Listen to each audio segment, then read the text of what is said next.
Kematiannya sudah diramal Nyai Roro Kidul, Sultan Agung bangun peristirahatan terakhir di tempat ini.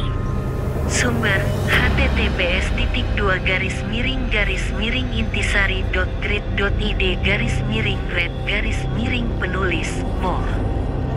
Habib Asyad, di balik kejayaannya dan keberaniannya memimpin Mataram Islam, Sultan Agung juga menyimpan misteri tentang kematiannya. Ada beberapa versi tentang bagaimana raja terbesar Mataram Islam itu mangkat. Sultan Agung adalah raja ketiga Mataram dan dianggap sebagai raja tersebar di kerajaan itu. Dia memerintah dari 1613 hingga 1645 dan berhasil menguasai hampir seluruh wilayah Jawa, Madura, dan sebagian Kalimantan, Sumatera, dan Sulawesi. Sultan Agung dikenal sebagai raja yang berani melawan penjajahan VOC di Batavia, meskipun 2 kali gagal. Lalu bagaimana akhir hayat Sultan Agung? Menurut sejarawan H.J. de Graaf dalam bukunya Puncak Kekuasaan Mataram, Politik Ekspansi Sultan Agung, kesehatan Sultan Agung mulai menurun setelah mendapat gelar Sultan dari Mekah pada tahun 1640. Dia jatuh sakit parah pada tahun 1642 dan pemerintahan Mataram diurus oleh Tumenggung Wiraguna. Ada riwayat yang menyebutkan bahwa Nyi Roro Kidul, Ratu Pantai Selatan yang dipercaya sebagai istri spiritual Sultan Agung, sudah meramalkan kematian sang raja pada tahun 1644. Dalam ramalannya, Nyi Roro Kidul mengatakan bahwa Sultan Agung akan meninggal pada hari Jumat Wage bulan Ruwah tahun Alif 1645 dan dimakamkan di puncak Bukit Imogiri. Sultan Agung pun mempersiapkan makamnya di Imogiri dengan membangun sebuah masjid dan menara pengawas. Selain faktor usia dan penyakit kronis, ada dugaan bahwa Sultan Agung meninggal karena terkena wabah penyakit yang melanda Jawa pada tahun 1640-an. Sejarawan M.C.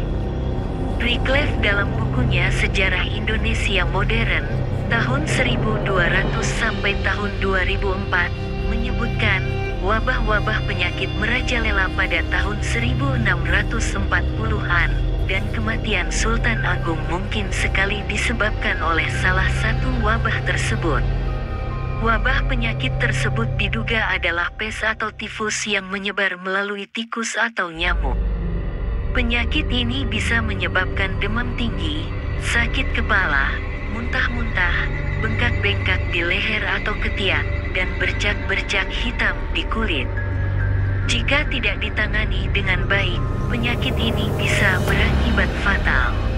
Namun, ada juga spekulasi bahwa Sultan Agung dibunuh oleh musuhnya, baik dari dalam maupun luar kerajaan. Salah satu yang dicurigai adalah Tumenggung Wiraguna yang mengambil alih pemerintahan saat Sultan Agung sakit. Ada yang mengatakan bahwa ia meracuni makanan atau minuman Sultan Agung agar bisa menggantikannya sebagai raja. Selain itu, ada juga kemungkinan bahwa Sultan Agung dibunuh oleh VOC yang ingin menghentikan perlawanan Mataram. VOC mungkin menyusupkan agen-agen rahasia atau mata-mata yang berhasil membunuh Sultan Agung dengan cara licik. Sayangnya, tidak ada bukti kuat atau saksi mata yang bisa membuktikan teori-teori tersebut. Sultan Agung meninggal dunia pada tahun 1646, kira-kira antara awal Februari dan awal April. Dia dimakamkan di kompleks makam Imogiri yang ia bangun sendiri.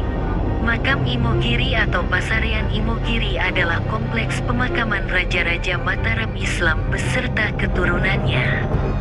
Lokasinya berada di Bukit Merak yang dinamai Pajimatan Imogiri. Makam Imogiri memiliki gaya arsitektur yang merupakan perpaduan antara Hindu dan Islam dengan ciri utama bata merah yang mendominasi area makam bagian atas yang mengedepankan arsitektur Islam abad ke-17. Makam ini juga memiliki sekitar 300 anak tangga yang harus dilalui pengunjung untuk mencapai area makam.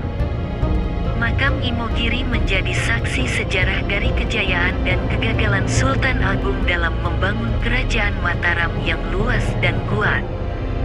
Sultan Agung juga mewariskan berbagai warisan budaya dan tradisi yang masih dilestarikan hingga kini, seperti kalender Jawa, aksara Jawa, wayang kulit, gamelan, tari-tarian, dan lain-lain.